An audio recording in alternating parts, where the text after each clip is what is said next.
క్రీస్తునందు ప్రియ స్నేహితులారా, ప్రభు అయిన యేసుక్రీస్తు నామంలో మీ అందరికి కూడా శుభములను తెలియజేస్తూ ఉన్నాను. ఈనాటి మన అంశము గుణవతి అయిన భార్య. గుణవతి అయిన భార్య దొరుకుట, అది సామెతలు 18:22 వచనంలో మనం గమనించినప్పుడు, భార్య దొరికిన వానికి మేలు దొరికెను, అట్టివాడు యెహోవా వలన అనుగ్రహము పొందినవాడు అని వాక్యం సెలవిస్తూ ఉంది. కనుక గుణవతి అయిన భార్య దొరుకుట అది యెహోవా వశము అని మనకు తెలియజెప్పబడుతూ ఉంది. ఇక్కడ ఉన్న విషయాలను మనం గమనించినప్పుడు, కుటుంబ వ్యవస్థను ఏర్పాటు చేసినది, ఏకాంగులను సంసారులుగా చేయునది, వారు ఫలించి విస్తరించి భూమిని నిండించమని దేవుడే వారిని ఆశీర్వదించినట్లుగా మనం చూడగలం. కనుక కుటుంబ వ్యవస్థ దేవుడే నిర్ణయించినది కాబట్టి అది ఆశీర్వదింపబడినది. మానవునికి ఉన్నటువంటి ప్రత్యేకత ఆ యొక్క లక్షణము. దేవుని ద్వారా జత చేయబడినటువంటి వారు, దేవుని చేత ఎన్నుకొనబడినటువంటి వారు దేవుని యొక్క ఆశీర్వాదాలకు అర్హులుగా ఉండాలని ఆయన కోరుకుంటూ ఉన్నాడు. కనుక ప్రతి గృహము కూడా, ప్రతి కుటుంబము కూడా దేవుని యందు భయభక్తులు కలిగి ఆయనకు ఇష్టమైనటువంటి వారిగా జీవిస్తూ ఆయన ఇచ్చే ప్రతి ఆశీర్వాదాన్ని పొందుకొని ఆయనకు మహిమార్థముగా ఈ లోకములో శాంతి సమాధానములతోనూ సుఖ శాంతులతోనూ జీవించాలని ఆయన కోరుకుంటూ ఉన్నాడు. కనుక సామెతలు 14:1 వచనంలో మనం గమనించినప్పుడు, జ్ఞానవంతురాలు తన ఇల్లు కట్టును, మూఢురాలు తన చేతులతో తన ఇల్లు ఊడబెరుకును అని అక్కడ చెప్పబడుతుంది. జ్ఞానవంతురాలు తన ఇల్లు కట్టును అనే విషయాన్ని మనం చూసినప్పుడు, మరి 127వ కీర్తనలో కూడా మనం చూసినప్పుడు, యెహోవా వలననే ఇల్లు కట్టబడను అనే విషయాన్ని మనం చూస్తూ ఉన్నాం. అనగా ఒక ఇల్లు కట్టబడాలి అన్నప్పుడు అది మనము చూస్తున్నటువంటి భౌతిక పదార్థముల చేత కాకుండా, అంటే సిమెంటు, ఇటుక, ఇసుక అనే వాటితో కాకుండా దానితో కట్టబడినటువంటి ఇంటి గురించి ఆయన చెప్పుటలేదు. ఆ ఇంటిలో నివసించేటటువంటి కుటుంబం గురించి దేవుడు సెలవిస్తూ ఉన్నాడు. అటువంటి కుటుంబము దీవెన నొందాలి అనే విషయాన్ని, ఆ ఇల్లు ఎలా కట్టబడుతుందో ఆయన సెలవిస్తూ ఉన్నాడు. ఆ ఇల్లు ఏ విధంగా కట్టబడుతుంది అనంటే, అది యెహోవా వలననే. యెహోవా ఇల్లు కట్టించని ఎడల దాని కట్టువారు ప్రయాసము వ్యర్థమే. అంటే మనము జనరల్గా ఏదైనా మరి గృహాన్ని ఆరంభించే ముందు, కట్టడానికి ఆరంభించే ముందు ఈ మాట అంటూ ఉంటాము. కానీ ఒక కుటుంబము నిలబడాలి అనంటే, ఒక కుటుంబము ఆశీర్వదింపబడాలి అనంటే యెహోవా యొక్క దయ ఉండాలి అని. యెహోవా యొక్క దయ ఏ విధంగా ఉండాలి అనంటే, ఆ ఆశీర్వాదము ఏ విధంగా ఉండాలంటే, యెహోవా ఏ విధంగా ఆ ఇల్లును కడతాడు అనంటే, మనము మొట్టమొదట ఆయన యందు భయభక్తులు కలిగి ఉండాలి. అప్పుడు ఆయన తన ప్రియమైనటువంటి వారి యొక్క ఇంటిని ఆయన కడతాడు, ఆ కుటుంబాన్ని ఆశీర్వదిస్తాడు, అది ఫలభరితముగా ఆయన చేస్తాడు. కనుక జ్ఞానము కలిగినటువంటి స్త్రీ ఈ విధమైనటువంటి పని చేస్తూ ఉంది. కనుక జ్ఞానము వలన ఇల్లు కట్టబడును, వివేచన వలన అది స్థిరపరచబడును అని కూడా చెప్పబడుతూ ఉంది. ఈ కుటుంబాన్ని కట్టుకోవాలి అనంటే అది మన చేతిలో ఉన్నటువంటి విషయమే. అది మంచికైనా చెడుకైనా అది నీ చేతిలో ఉన్నటువంటి విషయమే. ఈరోజు ప్రత్యేకించి గుణవతి అయినటువంటి భార్య గురించి మాట్లాడుచున్నాం కాబట్టి ఆమె యొక్క గుణగణాలను మనం పరిశీలన చేద్దాం. కనుక గుణవతి అయినటువంటి భార్య తనకు కలిగిన దానిని బట్టి, దేవుడు ఇచ్చినటువంటి కుటుంబాన్ని బట్టి, తనకు ఇవ్వబడినటువంటి పెనిమిటిని బట్టి ఎంతో సంతోషించి చక్కగా అమర్చి కావాల్సినటువంటి సదుపాయాలన్నీ చేస్తే పురుషుడు బయటికి వెళ్ళి నెమ్మదితో పని చేసుకుని సంపాదించి తిరిగి రాగలడు. ఏ యొక్క కుటుంబం ఆ విధంగా ఉంటుందో ఆ కుటుంబము దేవుని చేత చల్లగా దీవింపబడుతుంది. కానీ గొనుగులు సనుగులు ఉన్నటువంటి కుటుంబము మరి బయటికి వెళ్తున్నప్పుడే చికాకుతోనూ ఉంటే బయటికి వెళ్ళి పని చేయకపోగా ఇంకా వేరే వారితో పోరాడి మరి తిరిగి వచ్చేటటువంటి వారిగా ఉంటారు. కనుక అది కుటుంబానికి మంచిది కాదు, సమాజానికి మంచిది కాదు, వారు చేస్తున్నటువంటి పని విషయంలో కూడా మంచిది కాదు. ఇవన్నీ ఎక్కడ దాగి ఉన్నాయంటే స్త్రీ యొక్క చేతిలోని. కనుక జ్ఞానము వలన ఇల్లు కట్టబడును. ఇది భూమిని స్థిరపరిచి మరి ఆయన వివేచన వలన ఆకాశ విశాలమును మరి స్థిరపరిచినట్లుగా కూడా మనం చూడగలం. అంటే జ్ఞానము, వివేచన ఒక కుటుంబం కట్టబడటానికి, ఏదైనా ఒక ప్రత్యేకమైన పని చెయ్యటానికి అది అవసరం. అది దేవునికి కూడా అవసరమై ఉన్నవి. ఆ దేవునికి ఉన్నటువంటి గుణాలను తన బిడ్డలకు కూడా ఇచ్చాడు ఆయన. తాను ఎక్కడ ఉండలేకపోతూ ఉన్నాడో ఆయన ఆ తల్లి ద్వారా ఆ కార్యాన్ని జరిగిస్తూ ఉన్నాడు కుటుంబాల్లో. కనుక జ్ఞానవంతురాలు జ్ఞానం వలన తన ఇల్లు కట్టుకుంటుంది. తనకు ఏవి ఉన్నాయో లేవో తెలిసి సంపాదించుకోగలిగినటువంటి స్త్రీ జ్ఞానము కలిగిన స్త్రీ. తన కుటుంబం యొక్క పోషణ గురించి, తన కుటుంబంలో కావాల్సినటువంటి రక్షణ గురించి, తన కుటుంబం కావాల్సినటువంటి ప్రతి విధమైన మేలు గురించి సామెతలు 31వ అధ్యాయంను మనం గమనించినప్పుడు ఒక కుటుంబము కట్టుకోవలసినటువంటి స్త్రీకి ఉండవలసిన లక్షణాలన్నీ కూడా అక్కడ ఉంటూ ఉన్నాయి. ఎవరైనా నూతనముగా మరి జత చేయబడినప్పుడు వారు అనుసరించవలసిన విధానము, వారు తప్పక ప్రతిదినము చదవవలసినటువంటి ఆ యొక్క పాఠం ఏమిటంటే సామెతలు 31. ఏదైనా మనం మ్యారేజ్ గిఫ్ట్ ఇవ్వాలంటే ఒక స్త్రీకి, ఆ కుటుంబ యజమానురాలికి ఇది కానుకగా ఇవ్వటం చాలా మంచిది. అటువంటి స్త్రీ, జ్ఞానం కలిగినటువంటి స్త్రీ ఉన్నటువంటి ప్రత్యేకతలన్నీ కూడా అందులో ఉంటూ ఉన్నవి. కనుక జ్ఞానముతో పాటు వివేచన కూడా ఉండాలి, వివేకము కూడా ఉండాలి. అప్పుడే ఆ కుటుంబం స్థిరపరచబడుతుంది. జ్ఞానం వలన ఇల్లు కట్టుకోవచ్చు, జ్ఞానం వలన సంపాదించుకోవచ్చు, జ్ఞానం వలన కావాల్సిన సదుపాయాలు ఏర్పాటు చేసుకోవచ్చు. కానీ వీటిని స్థిరపరచుకోవాలంటే మనకు వివేచన ఉండాలి, వివేకం ఉండాలి. ఏది మంచో ఏది చెడో అనేటటువంటి ఆ యొక్క తెలివి, ఆ యొక్క జ్ఞానము దేవుడు మనకు అనుగ్రహించాడు. మనము దాన్ని తెలుసుకొని మనము ఆ విధంగా ప్రయత్నం చేసినప్పుడు ఆ కుటుంబం కట్టబడుతుంది అనే విషయము మనకి ఇక్కడ కనబడుతూ ఉంది. కనుక యోగ్యురాలు తన పెనిమిటికి కిరీటముగా ఉంటూ ఉంది. కిరీటము అన్నప్పుడు స్త్రీ యొక్క తల ఆమె పెనిమిటే కదా. ఆ పెనిమిటికి పెట్టబడినటువంటి కిరీటం మళ్ళీ ఏమని అంటే ఆ పెనిమిటికి అవమానము తీసుకుని రావాలన్నా, ఆ పెనిమిటికి ఘనత తీసుకుని రావాలన్నా ఈ స్త్రీ చేతిలోనే ఉంది. కనుక తన పెనిమిటికి కలిగినటువంటి, తన భర్తకు కలిగినటువంటి మేలైన క్షేమమైన తనకు కలిగినట్లుగానే భావించుకుంటుంది. తన భర్త గవిని యొద్ద కూర్చుండి, పెద్దలతో కూర్చుండి, ఘనమైనటువంటి వారితో ఉన్నప్పుడు, 10 మందిలో మంచి పేరు తెచ్చుకున్నప్పుడు అది ఆయన కుటుంబము కట్టబడినటువంటి స్త్రీకే ఆ ఘనత. ఒకవేళ అతడు అవమానముగా ప్రవర్తిస్తూ ఉన్నప్పుడు, అవమానముగా మరి అతడు నడుచుకొని చిన్నప్పుడు ఆ యొక్క మరి అవమానము కూడా ఆ స్త్రీకే దక్కుతుంది. కనుక తన కుటుంబ శ్రేయస్సు ఈ స్త్రీ ఘనత అని మనం చెప్పవచ్చు. కనుక తన పెనిమిటిని, తన భర్తను బాగుగా చూసుకున్నటువంటి స్త్రీ తనకే మేలు చేసుకుంటుందన్న విషయాన్ని మనం గమనించవచ్చు. కనుక గుణవతి అయిన భార్య దొరుకుట అరుదు, అట్టిది ముత్యము కంటే అమూల్యమైనది. కనుక అన్ని కుటుంబాలుగా కట్టబడుతున్నాయి. ప్రతి ఒక్క కుటుంబంలో కూడా పురుషుడు, స్త్రీ తప్పక ఉంటారు. గుణవతి అయినటువంటి భార్య ప్రత్యేకింపబడినటువంటిది, దేవుని చేత ఆశీర్వదింపబడినటువంటిది. అటువంటి భార్య దొరుకుట అరుదు, అది ముత్యము కంటే శ్రేష్టము. ముత్యాలు ఎక్కడ పడితే అక్కడ దొరకవు. దాన్ని వెదకి అది కనుగొన్నప్పుడు తనకు కలిగినదంతా అమ్మి ఆ ముత్యమును కొన్న ఒక వర్తకుని వలె ఈ విషయం ఉంటూ ఉంది. కనుక ఒక గుణవతి అయిన భార్య దొరుకుట కూడా, గృహమును విత్తమును పితరులిచ్చినటువంటి స్వాస్థ్యము, కానీ గుణవతి అయిన భార్య ఇచ్చినటువంటిది యెహోవా వశమే. అది అంటే మనము మన పిల్లలకు, మన తర్వాతి తరముల వారికి సంపాదించి పెట్టవచ్చు. వారి గురించి మనము ఎంతో ఆస్తులను కూడగట్టవచ్చు.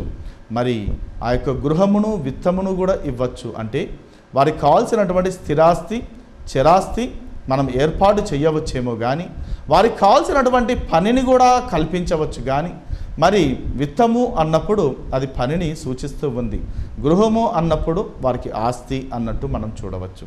కనుక ఆస్తిని, వారికి కావాల్సినటువంటి పనిని, అంటే వారికి కావాల్సిన ఫ్యూచర్లో కూడా కావాల్సినటువంటి వాటిని అన్నింటినీ కూడా ఏర్పాటు చేయవచ్చు. కానీ ఒక గుణవతి అయినటువంటి భార్య అతనికి దొరుకుట అనేది, వారి బిడ్డలకు దొరుకుట అనేది, వారి కుటుంబంలో చేర్చబడాలి అన్నప్పుడు, వారి కుటుంబంలో తన యొక్క కుమార్తెగానే ఉండాలి అన్నప్పుడు అది దేవుని యొక్క ఆశీర్వాదం, అది యెహోవా ఇచ్చు బహుమానమని చెప్పవచ్చు. కనుక ఇది ఏ విధంగా ఆ స్త్రీ సాధిస్తుంది అనంటే, కేవలము యెహోవా యందు భయభక్తులు కలిగినటువంటి స్త్రీ కొనియాడబడును.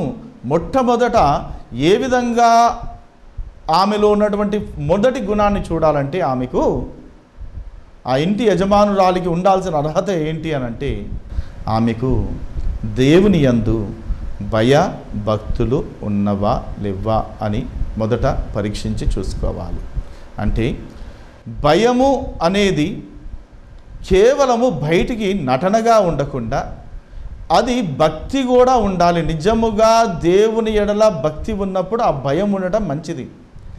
భయము, దేవుని ఎడల భయం ఉన్నప్పుడు భక్తి కూడా ఉండాలి. రెండు ఉన్నప్పుడే మరి సువర్ణమునకు ఒక పెర్ఫ్యూమ్, సువాసన అద్దినట్లుగా ఉంటుంది. ఆమె కొనియాడబడుతుంది, ఆ కుటుంబంలో కొనియాడబడుతుంది, వారి యొక్క బంధువుల్లో కొనియాడబడుతుంది, తన నిలవైనటువంటి వారిలో కూడా కొనియాడబడుతుంది. అటువంటి భాగ్యము ఆయన ఇస్తూ ఉన్నాడు. అటువంటి వారిని ఆమె కుమారులు లేచి ధన్యురాలు అందురు. ఆమె కుమారులు, ఎంతోమంది అమ్మలున్నారమ్మా, కానీ నీ వంటి అమ్మను మేము చూడలేదు, నీ వంటి అమ్మ మాకు ఉండటము చాలా శ్రేయస్కరము అంటూ ఉంటుంది. కనుక ఈ స్త్రీకి ఉన్నటువంటి విలువ మరి ఆ యొక్క కుటుంబంలో ఎంతో గొప్పది. ఏది ఉన్నా కూడా సర్దుకొని, భూదేవికి ఉన్నంత సహనము ఉంది అని అంటాం మనము ఏదైనా ఉపమానంతో పోల్చాలంటే. ఆ విధంగా ఆ యొక్క భూదేవికి ఉన్నటువంటి సహనమును, ఓర్పును, తెలివి కలిగినటువంటి స్త్రీ తన కుటుంబమునకు మేలు చేసుకోవాలంటే సంగతిని దాచిపెడుతుంది. ఏదైనా మరి తప్పులు ఏమన్నా ఉంటే తన కడుపులోనే దాచుకొని మేలును మాత్రమే మరి ఆ యొక్క కుటుంబమునకు తెలుపుతూ అందరి వలన కూడా మెప్పు పొందేదిగా ఉంటూ ఉంది. అంతేగాని తన యొక్క కడుపు చించుకుంటే కాళ్ళ మీద పడుతుంది అన్నట్లుగా ఎవరి యొక్క కుటుంబం గురించి వారు బయట చెప్పుకున్నప్పుడు వారి యొక్క పరువే పోతుంది. కానీ మరి ఎవరో వచ్చి అయ్యో అనేవారు ఉండరు, ఎవరో వచ్చి సహాయం చేసేవారు ఉండరు. ఎందుకనంటే ఎవరి కుటుంబము వారిదే, ఎవరు కట్టుకోవాల్సినటువంటి ఇల్లు వారిదే. కనుక అది ఆ యొక్క యజమానురాలి చేతిలోనే, జ్ఞానవంతురాలైనటువంటి ఆ స్త్రీ చేతిలో ఉంటూ ఉంది. కనుక జ్ఞానవంతురాలు తన ఇల్లు కట్టును, మూఢురాలు తన చేతులతో తన ఇల్లు ఊడబెరకును. జ్ఞానవంతురాలైతే తనకు ఇవ్వబడినటువంటి ఎటువంటిదైనా సరే, తాను వచ్చినటువంటి స్థితిలో అది మంచిగా ఉన్నప్పుడు మరి దాన్ని బట్టి దేవునికి స్తుతులు చెల్లిస్తూ, దేవా నాకు ఇటువంటి కుటుంబాన్ని ఇచ్చావు, ఇటువంటి భర్తనిచ్చావు, ఇటువంటి కుటుంబంలో నన్ను చేర్చావు అని దేన్నో ఒక దాన్ని బట్టి స్తుతిస్తుంది. దాన్ని బట్టి దేవుడు ఇంకా ఆనందించి వారిని ఇంకా ఎంతగానో ఆశీర్వదిస్తాడు. కానీ ఆ విధంగా కాకుండా తనకు ఇది లేదు అది లేదు అని చెబుతూ ఉంటే మరి దాన్ని బట్టి తన యొక్క ఇంటిని తానే ఊడబెరుకున్నట్టుగా, అనగా కట్టబడినటువంటి ఇల్లు, భౌతికంగా మనం చూస్తే కన్స్ట్రక్టెడ్ హౌసెస్లో కూడా మరి ఇల్లు మరి ఊడబెరుక్కున్న స్త్రీ అంటే తన ఇంటిని తానే పాడు చేసుకునేటువంటి స్త్రీలు కూడా ఉంటూ ఉన్నారు. ఈరోజు సమాజంలో, నేటి ప్రపంచంలో మరి ఇవి చాలా ఘోరంగా ఉంటూ ఉన్నవి. నేను ఒక కుటుంబమును ఎరుగుదును, అక్కడ ఆ కుటుంబంలో మరి ఒకే కుమార్తె ఉన్నటువంటి స్త్రీ ఇవ్వబడ్డది, ముగ్గురు కుమార్తెలు ఇవ్వబడినటువంటి ఇంకొకరికి ఇవ్వబడినటువంటి స్త్రీలు కూడా ఉన్నారు. 6 కుమార్తెలు ఉన్న కుటుంబమును కూడా ఎరుగుదును. అయితే వీరి ప్రవర్తన ఏ విధంగా ఉంది అని ఒకసారి గమనించినప్పుడు, ఈ ఒకే కుమార్తె ఉన్నటువంటి స్త్రీ మరి ఇవ్వబడినటువంటి కుటుంబములో మరి ఎంతో చక్కగా తనకి ఇవ్వబడినటువంటి ఆధిక్యతను, ఆ కుటుంబం యొక్క మరి మేలును చూసి ఎంతో సంతోషించి తాను ఈ కుటుంబంలో వచ్చిన దాన్ని బట్టి ఎంతగానో ఉల్లాసము చెందుతూ ఆ కుటుంబంలో ఉన్న మేలులన్నీ పొందుతూ ఉన్నట్లుగా. కానీ ఒక సమయము వచ్చినప్పుడు, పిల్లలు పెద్దవారైనప్పుడు, తనకున్నటువంటి వారి స్థితి ఇంకా దేవుడు ఆశీర్వదించినప్పుడు తన ఇల్లు తానే ఊడబెరుకుంటున్నట్లుగా, మరి తనకు లేని దాన్ని బట్టి మరి ఎల్లప్పుడూ చెప్పుచున్నట్లుగా, దాన్ని బట్టే మరి ఎప్పుడు కూడా పోట్లాడుచున్నట్లుగా మనకు చూస్తూ ఉన్నాను ఒక కుటుంబాన్ని. కనుక ఆ కుటుంబము నిలబడదు. ఎలాగంటే రుచి అయినటువంటి భోజన పదార్థములున్నను కలహముతో కూడి ఉన్న మరి ఇంట ఉండుట కంటే నెమ్మది కలిగి వట్టి రొట్టె ముక్క తినుట మేలు అని వాక్యము సెలవిస్తూ ఉంది. కనుక ఎంత రుచికరమైనటువంటి పదార్థములు ఇంటిలో ఉన్నను, ఎంత భోజన పదార్థములు, ఎంత మంచి గృహం ఉన్నా కూడా ఆ ఇంటిలో కలహం ఉన్నప్పుడు ఆ రుచి కలిగిన పదార్థముల కంటే ఒక రొట్టె ముక్క మనం చూస్తూ ఉంటాం. కాయ కష్టం చేసేవాళ్ళు, రోజు కూలి పని చేసేవారు, ఇంట్లో కూడా వంట వండుకోలేరు వారు, ఆ రోడ్డు మీద ఉన్నటువంటి ఆ యొక్క హోటళ్ళలోనే ఏదో ఒక రొట్టె ముక్క దొరికితే ఎంతో తృప్తి పొందేవారిని మనం చూస్తాం. కానీ అన్నీ ఉన్నటువంటి వారు తమ కుటుంబాన్ని పాడు చేసుకునేటటువంటి వారు కూడా అనేక మంది ఉంటున్నారు. కనుక దాని వలన తమ కుటుంబములను పాడు చేసుకుంటూ ఎప్పుడైతే కూడా తన కుటుంబ శ్రేయస్సు నా యొక్క మంచితనము అని అనుకున్నదో, తన కుటుంబంలో కలిగే గౌరవము తనకే అని తెలుసుకున్నదో, అప్పుడు ఆ స్త్రీ, ఆ కుటుంబము ఆశీర్వదింపబడుతుంది, ఆ కుటుంబము కట్టబడుతుంది, అది అనేకులకు ఆశీర్వాదకరంగా ఉంటుంది, అనేక మందికి ఎగ్జాంపుల్గా ఉంటుంది.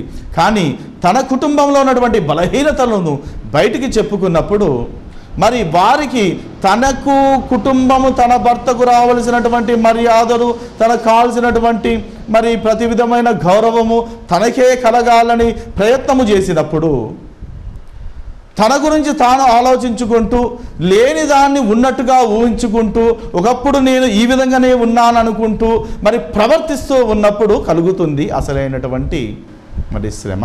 కనుక ఎప్పుడు తన గురించిన అటువంటి ఆలోచన కలిగినదో కుటుంబము మరి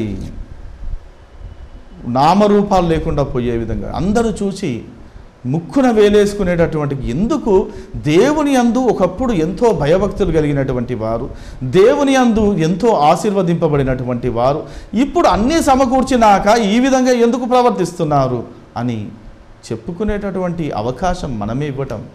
మన కుటుంబం గురించి 10 మంది చెప్పుకుంటే అది మనకు శ్రేయస్కరం కాదు. ఎవరైనా కూడా వీరి దగ్గరికి మనం వెళితే మనం మంచి జరుగుతుంది, మనం మంచి విషయాలను తెలుసుకోవచ్చు అనేదే మనం చూసుకోవాలి. మనం చేసేటటువంటి సేవ మొట్టమొదట మన కుటుంబానికే మనం చేసుకున్నప్పుడు బయటి వారికి కూడా చేసిన వారం అవుతాం. 10 మంది మెప్పు పొందడానికి బయటి వారికి సేవ చేస్తూ కుటుంబాన్ని నిర్లక్ష్యం చేసినట్లయితే, కుటుంబమును పట్టించుకున్నప్పుడు బయట ఇంట అన్నిట నష్టమే, కష్టమే. ఒక స్త్రీని చూసాం, 3 అక్క చెల్లెండ్రు కలిగినటువంటి మరి ఒక కుటుంబమును కూడా నేను ఒక ఉదాహరణగా చెప్పుచూ ఉన్నాను. వారు కాయ కష్టము చేస్తారు, కుటుంబాన్ని చూసుకుంటారు, కానీ ఎప్పుడూ కూడా ధనము గురించి ఆశిస్తూ ఉన్నటువంటి కుటుంబం కూడా ఉంటూ ఉంది. జనకకు ఇమ్ము అని 2 కుమార్తెలు గలవంట. ప్రసంగిలో చూడవచ్చు మనం. కనుక ఏమిటి ఇమ్ము అంటే కావాలి ఇంకా ఎంత ఇచ్చినా కూడా తృప్తి చెందదు. జలగా ఎంత రక్తము పీల్చుకున్నా కూడా మరి తృప్తి చెందదు. అదేవిధంగా ఇమ్ము అను 2 కుమార్తెలు గలరంట. ఆ విధంగానే ఇక్కడ 3 కుమార్తెలు ఉన్నటువంటి కుటుంబం కూడా ఏదో ధనము సంపాదించాలి, ధనవంతులమైపోవాలి, ఏదో కష్టపడాలని చెప్పి ఎక్కడ లేని కష్టం పడి, ఎక్కడలేని సేవ చేస్తూ తమ కుటుంబాలకు దూరం అయిపోయి, తమ భర్తలకు దూరం అయిపోయి, మరి వారు జీవించినప్పుడు ఆ యొక్క భర్తలు వారికి దూరం అయిపోయారు, ఆ కుటుంబం దూరం అయిపోయింది. వారు సంపాదించినది దేనికైనా అక్కరకు వస్తుందా అంటే అది కూడా వారికి అక్కరకు రాలేదు. వారి పిల్లలు పెద్దగైనాక ఆస్తిని దుర్వ్యాపారం వలన పాడు చేసుకున్నట్లుగా చూస్తున్నారు. దాని ప్రయోజకులుగా కాలేదు. ఎందుకు అనంటే వారు ధనము గురించి చూశారు కానీ తమ కుటుంబం కట్టబడాలని, తన శిరస్సు అయినటువంటి భర్తను మర్చిపోయినట్టుగా మనం చూస్తాం.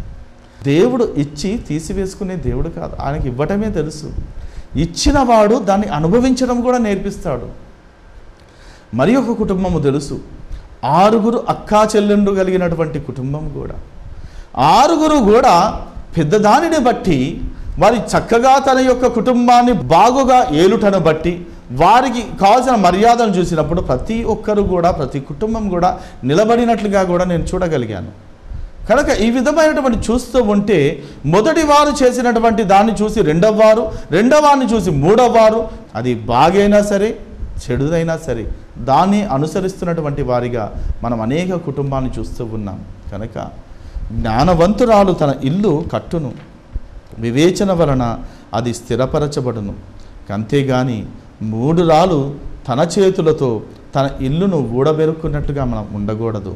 ఎందుకు అని అన్నప్పుడు, కుమారి వివేచింపుము ఆలకింపుము, నీ స్వజనులను విడిచిపెట్టుము అని కూడా మనం అక్కడ చూడగలం.